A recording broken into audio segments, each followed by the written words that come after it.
Troisième semaine de Carême, poursuivons nos méditations jour après jour avec l'évangile du jour. J'ai intitulé cette méditation « Championnat d'humilité ».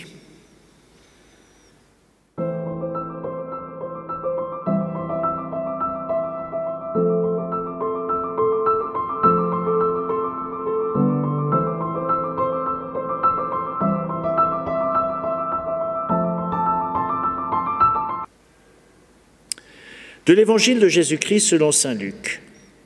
En ce temps-là, à l'adresse de certains qui étaient convaincus d'être justes et qui méprisaient les autres, Jésus dit la parabole que voici. Deux hommes montèrent au temple pour prier. L'un était pharisien et l'autre publicain, c'est-à-dire collecteur d'impôts.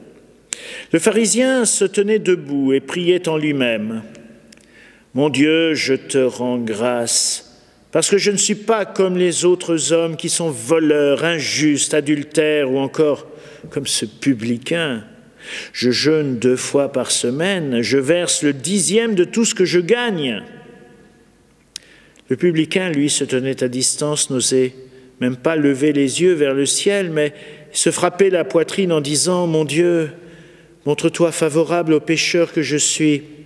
Je vous le déclare. » Quand ce dernier redescendit dans sa maison, c'est lui qui était devenu un homme juste, plutôt que l'autre, qui s'élève sera abaissé et qui s'abaisse sera élevé. Ah, je te rends grâce, mon Dieu. Je ne suis pas comme les autres hommes.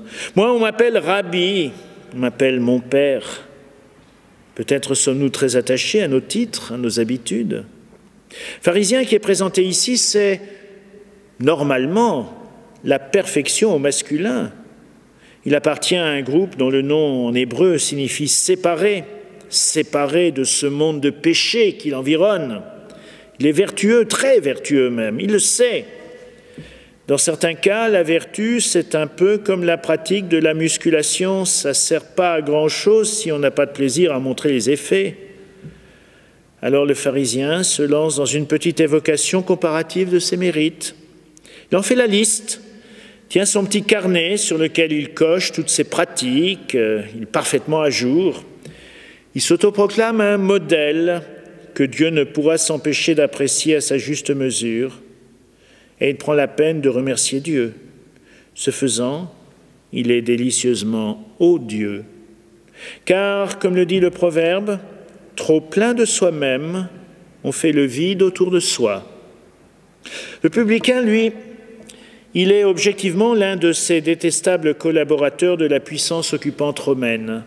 Fait partie des fournisseurs officiels de l'armée ennemie, est chargé de collecter les impôts dont il a payé d'avance la somme à l'occupant. Il est donc habilité à se rembourser. On peut imaginer que sa marge bénéficiaire n'a rien à voir avec le montant des retraites de la sécurité sociale.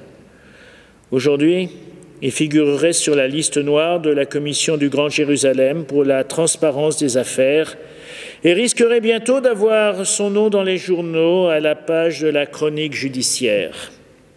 Voici donc en présence de l'un de ces spéculateurs qui savent si bien flairer les situations juteuses et s'enrichir sur le malheur des autres. Individu peu présentable, peu fréquentable, peu religieux, peut rester chez lui. Voilà pour l'apparence de l'un et de l'autre. Du reste, leur positionnement réciproque dans le sanctuaire est éloquent, parfaitement légitime, l'un devant, dans l'attitude religieuse adéquate, regrettant simplement que n'importe quelle racaille vienne maintenant polluer les lieux saints. L'autre à distance, n'osant même pas lever les yeux vers le ciel, lui qui est tellement englué dans les affaires de la terre. À ce concours de vertu, à qui donneriez-vous le prix? Au premier, selon toute logique. Mais voilà que le Seigneur a une fâcheuse tendance à ne suivre ni la logique des hommes, ni l'évidence facile des apparences. Voilà qu'il nous montre un publicain conscient de ses péchés, bouleversant de sincérité, et un pharisien bardé de ses principes vertueux et insupportable de suffisance. Heureusement, comme ça fait 20 siècles que ces paroles ont été prononcées, les pharisiens ont disparu depuis longtemps. L'histoire ne nous concerne donc pas. Mais peut-être bien qu'un petit soupçon pourrait tout de même ne pas nous laisser tout à fait tranquilles.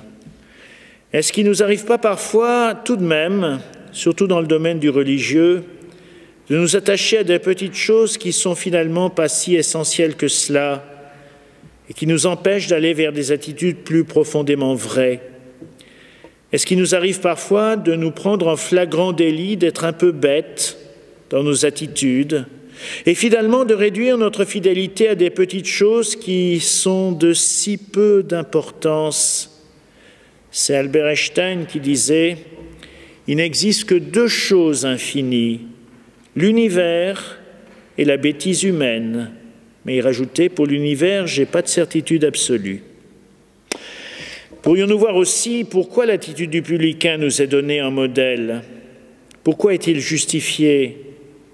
Parce qu'il croit en la miséricorde de Dieu, parce qu'il ose croire, malgré toutes ses turpitudes et ses défauts, un regard de tendresse de Dieu qui peut se poser sur lui, sans condition, parce qu'il a compris qu'il pouvait, dans sa vie chargée de compromission et de pollution des affaires, être aimé et aimer quand même.